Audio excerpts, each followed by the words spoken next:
시간이 되었으므로 2022년 2월 2일 수요일 아침 예배를 시작하겠습니다. 다 같이 사도신경으로 우리의 신앙을 고백하겠습니다. 전능하사 천지를 만드신 하나님 아버지를 내가 믿사오며 그 외아들 우리 주 예수 그리스도를 믿사오니 이는 성령으로 잉태하사 동정녀 마리아에게 나시고 본디오 빌라도에게 고달받으사 십자가에 못 박혀 죽으시고 장사한 지 사흘 만에 죽은 자 가운데에서 다시 살아나시며 하늘에 오르사 전능하신 하나님 우편에 앉아 계시다가 저리로서 산 자와 죽은 자를 심판하러 오시니이다. 성령을 믿사오며 거룩한 공예와 성도가 서로 교통하는 것과 죄를 사해 주시는 것과 몸이 다시 사는 것과 영원히 사는 것을 믿사옵나이다. 아멘. 거룩하시고 자비로우신 하나님 아버지, 하나님의 크신 사랑을 진심으로 감사드립니다. 오늘도 우리에게 새로운 하루를 허락하셔서 예배로 하루를 열 수 있도록 허락하여 주신 은혜 감사합니다. 우리를 하나님의 자녀로 삼아주시고 천국 백성으로서 영원한 생명을 허락하여 주심을 진심으로 감사드립니다. 우리가 이 환난 날에 넘어지고 쓰러질 때마다 우리를 다시 일으켜 세워주시고 성령 하나님께서 우리와 동행하셔서 우리를 밝은 길로 인도하여 주심을 진심으로 감사드립니다. 우리가 힘들고 지칠 때마다 포기하지 아니하고 하나님 말씀을 다시 기억하여서 하나님을 붙들 수 있도록 우리의 마음을 주관하여 주심 또한 감사합니다. 하나님, 앞으로 쭉 감사할 수 있도록 하시고 나고자 되지 아니하도록 우리를 장중에 붙잡아 주시옵소서. 우리가 영육의 강건함을 힘입어서 이 세상 살아갈 때에 머리가 될진데 꼬리가 되지 아니하도록 하시고 아름다운 지위를 획득하여서 우리가 서 있는 그 자리에서 하나님의 깃발을 꽂을 수 있도록 우리의 삶을 선도하여 주시옵소서. 이 시간 사랑하는 형제와 자매들의 영육의 강건함을 위하여 기도합니다. 저들의 건강을 지켜주시고 저들이 하는 모든 일들이 주 안에서 형통할 수 있도록 축복하여 주시옵소서. 김규영 집사님에게 함께 하시고 그의 어머니에게 함께 하시고 김목연 집사님에게 함께 하시고 그의 어머니에게 또한 함께 하시고 저에게 함께 하시고 또한 저의 어머니에게 함께 하시고 우리 뱀이나 사모에게 함께 하시고 또한 그의 어머니에게 함께하여 주시옵소서. 우리 양한영 형제에게 함께 하시고 그의 어머니 김미애 권사님에게 함께하여 주시옵소서. 하나님, 병실에 아직도 입원 중인 전순주 집사님에게 함께 하시고 그의 가족에게 함께 하시사 지치지 아니하도록 도와주시옵소서. 기관장 장경 집사님과 강명승 집사님에게 함께하사 성석교회 기관장으로서 부족함 없도록 축복하여 주시옵소서. 우리 청년들에게 함께 하시고 우리 어린 심령에게 함께 하셔서 영육의 강건함을 지켜 주시옵소서. 신앙의 계보를 바르게 이어갈 수 있도록 도와주시옵소서. 올해 수험생에게도 함께 하시사 솔로몬의 지혜를 허락하시고 아브라함의 믿음을 허락하사 저들이 말씀 안에서 아름답게 의의 열매를 맺을 수 있도록 도와주시옵소서. 우리 교육자 이미자 전도사님에게도 함께 하시고 그리고 여러 가지 일로 분주한 우리 김병환 목사님과 김은겸 목사님 그리고 양인성 장로님과 김부석 장로님에게도 늘 함께하여 주시옵소서. 우리 권사님들 함께 하시사 기름을 준비한 5 처녀가 될 수 있도록 하시고 우리 특히 성두경 권사님 그리고 황금자 권사님 함께 하시사 영육의 강건함을 지켜 주시옵소서. 모든 말씀 예수 그리스도인 받들어 감사하며 기도드렸사옵나이다. 아멘. 하나님 말씀 유다서 1장 17절에서 23절 말씀입니다. 유다서 1장 17절에서 23절, 제 성경으로 신약성경 398쪽입니다. 17절입니다. 사랑하는 자들아, 너희는 우리 주 예수 그리스도의 사도들이 미리 한 말을 기억하라. 그들이 너희에게 말하기를 마지막 때에 자기의 경건하지 않은 정욕대로 행하며 조롱하는 자들이 있으리라 하였나니, 이 사람들은 분열을 일으키는 자며 육에 속한 자며 성령이 없는 자니라. 사랑하는 자들아, 너희는 너희의 지극히 거룩한 믿음 위에 자신을 세우며 성령으로 기도하며 하나님의 사랑 안에서 자신을 지키며 영생에 이르도록 우리 주 예수 그리스도의 긍휼을 기다리라. 어떤 의심하는 자들을 긍휼히 여기라. 23절, 또 어떤 자를 불에서 끌어내어 구원하라. 또 어떤 자를 그 육체로 더럽힌 옷까지도 미워하되 두려움으로 긍휼히 여기라. 아멘. 하나님, 이 말씀을 들어 사용하여 주시옵소서. 예수님 이름으로 기도합니다. 아멘. 유다서는 예수님의 동생이었던 유다가 기록한 말씀입니다. 1절 말씀을 보면 예수 그리스도의 종이요 야고보의 형제인 유다는 이라고 나와 있는데, 보통 예수님의 형제 자매로 7명을 거론하곤 합니다. 여기에 나오는 야고보와 유다가 있고요, 또 시몬과 요셉이 있습니다. 성경에는 자주 이름이 중복되어 나오는데요, 시몬은 우리가 아는 시몬 베드로가 아니고, 또 요셉은 구약시대에 나오는 애굽의 총리가 아닙니다. 사실 요셉이나 시몬이나 또 야고보나 유다나 모두 당시 유대 사회에서 흔했던 이름이었습니다. 예수라는 이름도 그러하였습니다. 그러니까 예수 그리스도라는 호칭이 붙을 때 의미가 있는 것이지, 그리스도라는 호칭이 붙을 때 예수가 의미 있는 것이지, 예수라는 이름 자체는 매우 평범한 이름 중에 하나일 뿐이라 하겠습니다. 어쨌든 성경학자들은 예수님의 형제를 7명으로 보는데, 가톨릭에서는 이 부분을 탐탁하게 생각하지 않습니다. 왜냐하면 성모 마리아의 순수성과 무음성을 강조하고 싶어 죽겠는데, 이렇게 되면 요셉과 마리아의 부부관계를 인정해야 하므로 예수님에게 형제가 있다는 사실을 인정하지 않는 것입니다. 하지만 성경은 분명히 말씀합니다.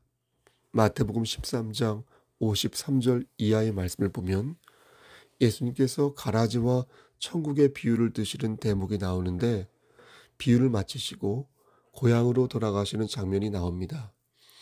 그리고 회당에서 다시 말씀을 증거하시는데, 그때 고향 사람들이 그 모습을 보고 말하기를, 이는 그 목수의 아들이 아니냐, 그 어머니는 마리아가 아니냐, 그 형제는 야고보와 요셉과 시몬과 유다가 아니냐 라고 말합니다.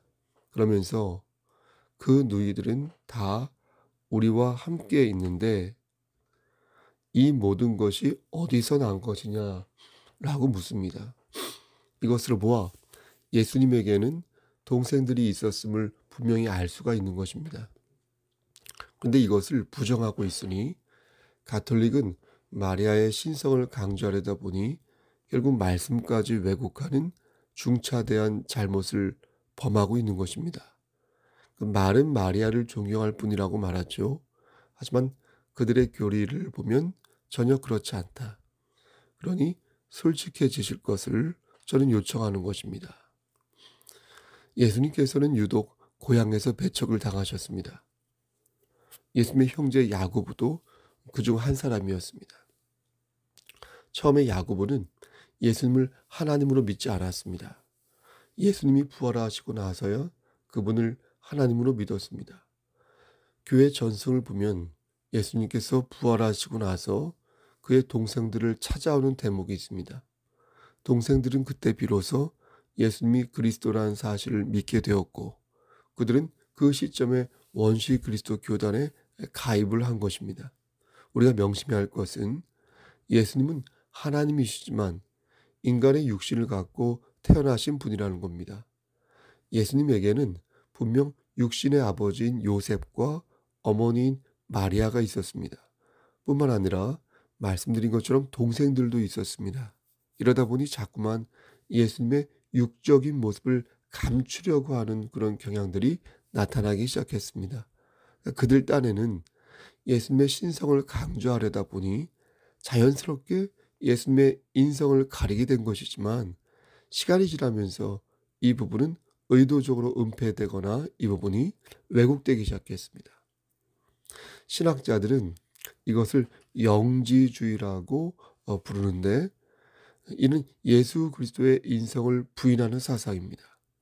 영지주의자들은 예수님의 존재를 실체가 없이 떠다니는 영혼으로 보았습니다. 그러면서 성경에 나오는 예수님의 물리적인 모습을 부인하였습니다. 그러니까 그리스도의 신성을 강조하려다 보니 그리스도의 인성을 부인하고 만 것입니다.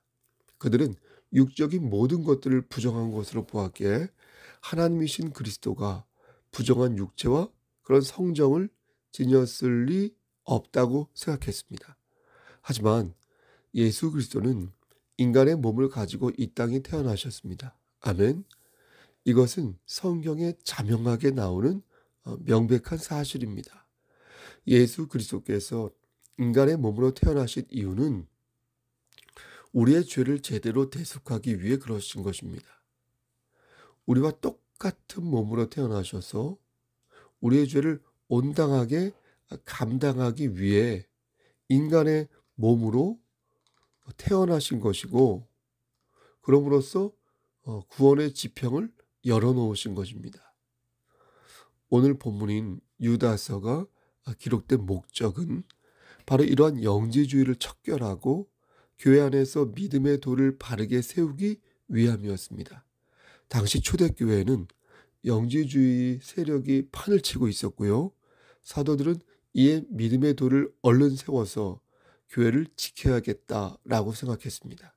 믿음의 도란 예수 그리스도의 인성과 신성을 바르게 세우고 그분의 대속 사역을 바르게 이해하는 것입니다. 사도들은 예수 그리스도에 관한 믿음의 도를 교회에 바르게 심어야 한다고 생각했습니다. 만약 이를 바르게 심지 못하면 교회는 거짓 교사에 의해 휘둘러지게 될 것이지만, 만약 믿음의 도를 바로 세운다면 교회가 넘어지더라도, 교회가 넘어질 수 있지 않습니까? 때로는 아주 넘어가지 않고 아주 넘어지지 않고 다시 일어설 수 있다고 보았습니다. 초대교회 당시 영지주의자들이 가지고 있던 폐단 하나가 더 있었는데요. 그것은 거짓말로 하나님의 은혜를 생각하는 것이었습니다. 그들은 하나님의 은혜를 색욕거리로 만들었습니다. 그들은 하나님의 은혜는 어떠한 죄라도 사할 수 있기에 어떠한 죄를 우리가 지어도 무방하다라고 생각했습니다. 그러면서 이율배반적으로 경건한 삶보다는 쾌락주의적 삶을 사는 것이 더욱 득이 된다고 말했습니다. 그러니까 그들의 논리대로라면 죄가 클수록 은혜도 커질 것이기에 그들은 육체적인 쾌락을 정당화하는데 예수님의 은혜를 이렇게 차용한 것입니다. 악용한 것입니다. 정리하면 이렇습니다. 그들은 하나님을 믿는다고 말하면서도 예수 그리스도의 인성을 인정하지 않았습니다. 그리고 하나님의 은혜를 색욕거리로 만들어 자신의 쾌락을 정당화하는 데 사용하였습니다. 그런 죄를 지었습니다. 그렇게 주장한 자들이 영지주의자들의 그 거짓된 가르침에서부터 성도들을 지키기 위해 기술한 말씀이 바로 오늘 본문 유다서인 것입니다. 한 번 더 강조하지만 예수 그리스도의 신성과 인성을 우리가 모두 믿지 않으면 우리는 주님의 구속 사역을 부인하는 것과 같습니다. 예수님의 인성을 믿지 않는 것은 그분의 대속 사역을 믿지 않는 것이고, 하나님의 은혜를 합리화하여서 은혜를 죄를 짓는 데 사용하는 것은 우상을 멀리하고 그리스도의 향기를 삶 속에 채우라는 믿음의 도를 거역하는 것입니다. 하나님께서는 우리에게 분명히 말씀하셨습니다. 여러분 듣고 계신 거죠? 우상을 멀리하라. 악은 모든 모양이라도 버려라. 진리를 사되 진리를 팔지 마라. 만약 우리가 이것을 지키지 않고 경건한 삶을 살지 않는다면 작은 누룩이 빵 전체를 부풀리는 것처럼 내 몸과 우리가 몸담고 있는 교회 공동체는 어떻게 되겠습니까? 무너질 수밖에 없는 거예요. 그런 교회 공동체는 영적인 성장을 기할 수 없는 것입니다. 우린 이 점을 명심해야 할 것입니다. 예수 그리스도의 동생 유다는 오늘 말씀을 들어서 우리에게 두 가지 복음의 진리를 역설합니다. 하나는 그리스도인이 가져야 할 경건한 삶의 필요성. 또 하나는 그리스도인이 가져야 할 예수 그리스도에 대한 올바른 이해. 18절 말씀을 보면 마지막 때에 자기의 경건하지 않은 정욕대로 행하며 조롱하는 자들이 있을 것이다 라고 말씀합니다. 그렇죠? 그리고 우리에게 거룩한 믿음 위에 자신을 세우며 성령으로 기도할 것을 권면합니다. 여기에서 믿음이란 복음을 뜻합니다. 믿음은 예수 그리스도라는 복음 위에 우리 자신을 이렇게 포개는 것입니다. 세우는 것입니다. 자신을 세운다는 것은 자신을 건축한다는 의미를 갖습니다. 이는 주의 종에 의해 선포되는 복음을 상고하여 교회 공동체 안에서 말씀의 뿌리를 내리고 그 공동체가 영적으로 성숙해지도록 노력해야 한다는 것입니다. 그렇다면 어떻게 해야 성숙한 노력을 기할 수 있을까요? 보십시오. 첫째, 성령으로 기도하라고 말씀하십니다. 성령으로 기도하라. 거짓 교사들은 성령으로 기도하지 않거든요. 그러니까 성령으로 너희는 기도하라는 거예요. 거짓 교사들은 자신들이 영적인 존재라고 주장합니다. 하지만 실제로 그들은 성령을 소유하지 못했습니다. 그렇다면 그가 성령을 소유하였는지 소유하지 않았는지 그렇지 않은지를 우리는 어떻게 알 수 있을까요? 그 방법은 누구의 유익을 먼저 고려하는지를 보면 됩니다. 하나님의 뜻보다 자기의 정욕과 뜻을 먼저 생각하는 사람이 있죠. 그런 사람은 성령을 소유하지 못한 자입니다. 하지만 하나님의 뜻을 먼저 생각하여 성령의 인도하심을 받기를 원하는 사람은 비록 많은 부분에서 부족하다 하여도 그는 성령을 소유한 자인 줄 믿으시기를 소원합니다. 아멘.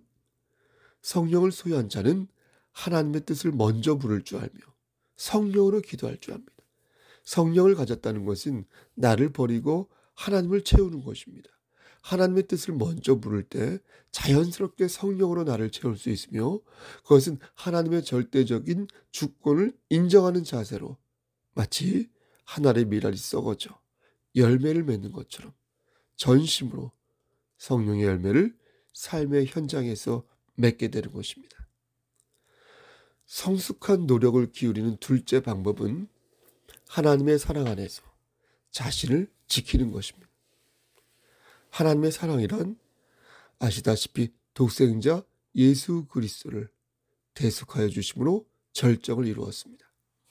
그러므로 예수 그리스도의 사랑이 곧 하나님의 사랑이라 하겠습니다. 요한복음 15장 9절 말씀을 보면 아버지께서 나를 사랑하신 것 같이 나도 너희를 사랑하였으니 나의 사랑 안에 거하라 라고 예수님께서 말씀하셨습니다. 즉 우리의 노력이 성숙한 노력이 되기 위해서는 성령으로 기도하면서 그리스도의 사랑 안에 우리가 거할 때 비로소 우리는 열매를 맺을 수 있다는 것입니다. 그러니까 무언가를 우리가 치유받고 싶고 마음의 평안을 얻고자 한다면 반드시 우리는 누구의 사랑을 품어야 한다고요? 예수 그리스도의 사랑을 품어야 한다. 그리고 그리스도의 사랑 안에서 성령의 이름으로 기도해야 합니다. 그렇게 성령 안에서 기도하고 그리스도 안에서 내 자신을 지켜나갈 때 우린 비로소 또한 타인을 도울 수 있습니다. 흔들리는 자를 불쌍하게 여길 수 있고 불 속에 떨어지기 직전에 있는 자를 끌어내어 살릴 수 있으며 진심으로 그들에게 긍휼을 베푸는 자가 될 수 있습니다. 여러분, 중요한 것은 성령을 의지하는 것입니다. 예수 그리스도의 말씀으로 바로 서는 것입니다. 슬플 때 기도하고 기쁠 때 찬양하면서 성령의 이름으로 기도하는 것입니다.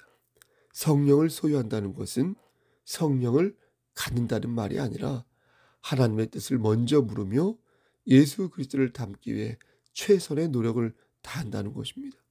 그렇게 하여 내 삶에 주께서 주시는 경건함을 채워가는 것이 바로 성령을 소유하는 것입니다. 여러분, 우연이란 없습니다. 우연이란 존재하지 않습니다. 모든 것에는 하나님의 섭리와 작정하신 필연이 있습니다. 뜻이 있습니다. 그러므로 우리가 그리스도인 된 것도 분명한 하나님의 뜻이 있을 것이며 우리는 그 뜻을 깨달아 우리의 삶을 개간하는데 조금 더 노력을 기울여야 할 것입니다. 돈을 벌기 위해 눈에 불을 켜도 좋습니다. 이두박근을 키우기 위해 열심히 운동을 해도 좋습니다. 여러분의 교양과 인격을 쌓기 위해 열심히 책을 읽고 공부하셔도 좋습니다. 하지만 늘 그 중심에 우리 안에 성령이 있음을 기억하시길 바랍니다. 힘들고 지치고 자존감이 바닥을 친 분이 계시다면 그래도 여러분 안에 성령님이 계심을 꼭 기억하시길 바랍니다. 우리는 성령을 소유한 자로서 하나님의 자녀임을 잊지 마시기를 바랍니다. 오늘도 예수 그리스도 안에서 믿음의 도를 바르게 세워가는 우리 지체들 되시기를 주님의 이름 받들어 간절히 축원합니다. 아멘. 이제는 우리를 죄에서 구속하여 주신 우리 구주 예수 그리스도의 은혜와 아버지 하나님의 만극하신 그 사랑하심과 성령님의 교통하시고 인도하시는 모든 역사하심이 우리 안에 성령이 있음을 기억하여 오늘도 멋지고 건강하게 당당하게 오늘 하루를 살기를 소원하는 여기 모인 성도와 그들의 가정과 이 제단과 이 나라 위에 하나님의 사랑하심 세세토록 함께 계실지어다. 아멘. 예배를 마쳤습니다. 지금 시간이 5시네요. 30분 뒤에 음성으로 먼저 만나 뵙도록 하겠습니다. 여러분, 오늘은 수요일입니다. 우리 장로님이 광고하신 것처럼 오늘은 여러 가지 사정으로 비대면으로 수요 예배를 드리도록 하겠습니다. 여러분 함께 참여해 주시고요. 혹시 또 무슨 일이 있으면 연락 주시고요. 연휴 잘 보내시기를 바라겠습니다. 여러분 힘찬 하루 되십시오. 그리고 우리 뱀이나 사모님의 건강을 위해서도 여러분 기도해 주십시오.